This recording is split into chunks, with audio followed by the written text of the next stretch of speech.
नमस्कार दोस्तों, तूली the vlogger में आप सबका फिर से स्वागत है। दोस्तों आज के इस वीडियो में मैं आप लोगों को बताऊंगी लॉ ऑफ अट्रैक्शन की कुछ रूल्स हैं जिसको फॉलो ज़रूर करना चाहिए।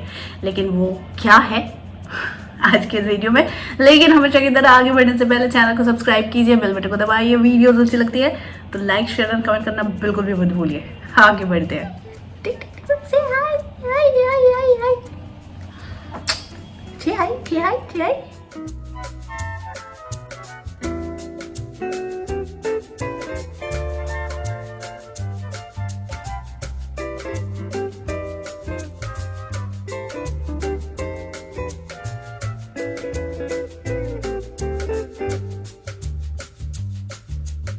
दोस्तों जीवन में खुश रहना बहुत ज़रूरी होता है, और अगर लॉ ऑफ अट्रैक्शन पर चाहते हैं कि बहुत जल्दी काम करे लॉ ऑफ अट्रैक्शन, तो उसके लिए भी ज़रूरी होता है खुश रहना।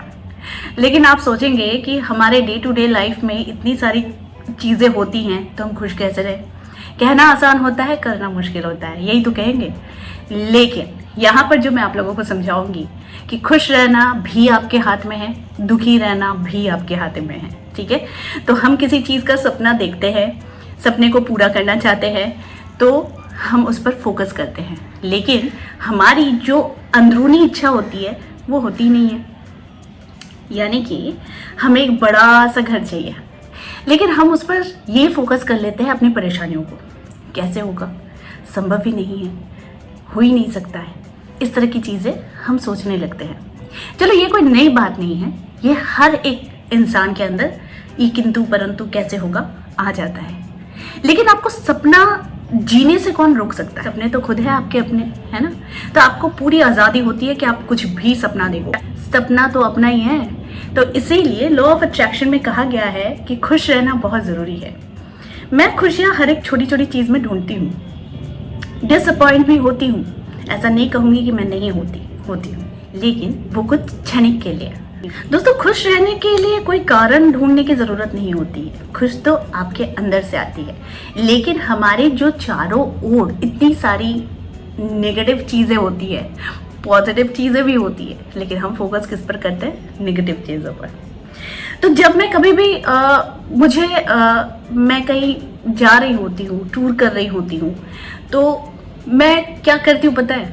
बुक्स नहीं पढ़ पाती, गाना भी नहीं सुन पाती, क्योंकि मुझे फोकस जाता ही नहीं है गाने की तरफ। उस समय बाहर देखती हूँ, और जब मैं बाहर देखती हूँ तो मैं बाहर बस नज़ारे देखती हूँ और सोचती हूँ, कुछ अपने सपनों को मैं सोच लेती हूँ। क्योंकि हमेशा आप मेडिटेशन में ही अपने सपनों को सोचो, ऐसा हो नहीं सकता, ध्यान लगता नहीं है, बहुत सारी चीज़ें आती है। लेकिन आप कभी गौर करके देखो कि आप कहीं बाहर जा रहे हो और बाहर का नज़ारा देख रहे हो, बस उस समय सोचना शुरू करो आपको क्या चाहिए, आपको क्या जीवन में बनना है, आपके पास क्या होना चाहिए। मैं अगर अपनी बात करूं तो मेरे पास, मुझे हमेशा लगता है, मैं कहीं भी जाती हूँ तो मैं बस वो टाइम को ना अचानक से दिमाग में आता है। ऐसा नहीं है कि मैं प्रिपेयर होके जाती हूँ कि वहाँ मैं जा रही हूँ, मैं ट्रैवल कर रही हूँ तो मेरे दिमाग में वो चीज़ आनी चाहिए, नहीं। मैं अंदर में कहीं एक ढांचा बना के रखती हूँ, एक फ्रेम बना के रखती हूँ कि मेरे सपनों को वो आकार दे। ठीक उसी तरीके से जब मैं ट्रैवल करने लगती हूँ तो मैं बाहर का नज़ारा देखना बहुत पसंद करती हूँ। बहुत कोई है कि मोबाइल देखते हुए जाते हैं, बहुत कोई है कि गाना सुनते हुए जाते हैं। लेकिन मैं क्या करती हूँ, मैं दोनों में से कोई चीज़ नहीं करती, बहुत रेयर करती हूँ। मतलब ऐसा नहीं है कि मैं मोबाइल नहीं देखती, ऐसा नहीं है कि मैं गाना नहीं सुनती हूँ, लेकिन वो क्षणिक के लिए। करती क्या हूँ कि मैं बाहर का दृश्य देखती हूँ और अपने सपनों को सोचते हुए चली जाती हूँ। मेरे पास क्या होना चाहिए, मेरे पास क्या है अभी, उस पर क्या और उसको बेटर करना चाहिए, मेरे जीवन में क्या नहीं है उसके लिए और आगे क्या करना चाहिए। मैं हर तरीके का फ्रेम ढूंढने लग जाती हूँ, तो जीवन में मुझे रास्ते भी मिलने लगते हैं। अब जीवन में क्या रास्ते होना है कि जीवन में क्या आप किसको फोकस करते हो? मनी को, अपनी हैप्पीनेस को, अपनी कैरियर के सक्सेस को, ग्रोथ को? क्या मैं फोकस वो हर चीज़ पर करती हूँ जो मुझे फ़िलहाल चाहिए होता है।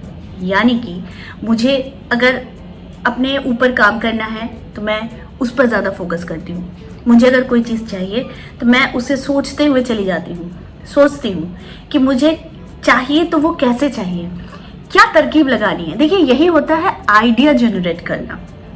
ठीक है, आप किसी चीज़ को पाना चाह रहे हैं, जैसे कि हम किसी घर को खरीदना चाह रहे हैं, तो हम घर को खरीदने से बोला और घर खरीद लिया ऐसा थोड़ी है।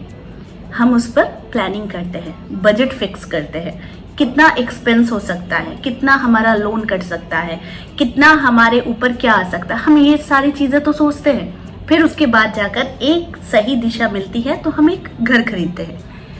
उसी तरीके से आपके जीवन में हर एक सपना जीने के लिए आपको वो सपना देखना पड़ेगा और वो सपने पर काम करना पड़ेगा, यानी उसका एक फ्रेम बनाना पड़ेगा, एक ढांचा तैयार करना पड़ेगा, उसका एक फिगर करना पड़ेगा, बनाना पड़ेगा, उस पर उसे एक शेप देना पड़ेगा। यही चीज़ है लॉ ऑफ अट्रैक्शन के लिए।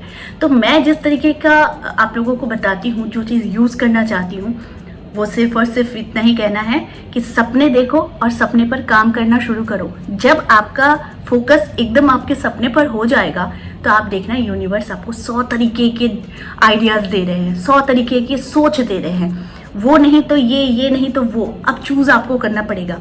इस तरीके का आइडिया जनरेट कराएगा यूनिवर्स। तो जब इतने ऑप्शंस आपके पास आ जाएंगे तो ऑब्वियस है ना कि आप अपने लक्ष्य को पूरा करने के लिए उस पर निकल पड़ेंगे।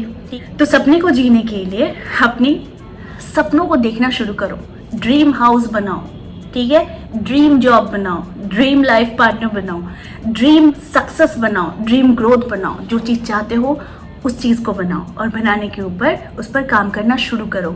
और जब शुरू करोगे तो रास्ते भी खुद ब खुद निकल आएंगे और उसके बाद जब आप उसे अचीव कर लोगे, पा लोगे, तो देखना उससे ज़्यादा सक्सेस और उससे ज़्यादा खुशी आपके पास कुछ हो ही नहीं सकती है। तो इस बात का ध्यान रखो और ये चीज़ जो है इस पर ज़्यादा से ज़्यादा काम करो, देखना सक्सेस आपके कदम चूमेगी। तो आई होप आज का वीडियो आप लोगों को अच्छा लगा होगा। और सक्सेस को पाने के लिए कुछ चीज़ें, कुछ चुनौतियों का सामना भी करना पड़ता है। नेगेटिव चीज़ों को अपने लाइफ से हटा लो। सक्सेस पाना चाहते हो तो जीवन में उन्नति के रास्ते ढूंढो। बस कुछ चीज़ें आएंगे, बाधाएं आएंगे, विपत्तियाँ आएंगे, पर इससे अगर आप हार कर रुक जाओगे तो जीवन में आपको कुछ भी नहीं हासिल होगा। तो आई होप आज का वीडियो आप लोगों को अच्छा लगा होगा। इस तरह के वीडियोस मैं आप लोगों तक लाते रहूँगी। आज के लिए बस इतना ही, फिर मिलेंगे एक नए टॉपिक के साथ। तब तक के लिए आप सबको मेरा प्यार भरा नमस्कार।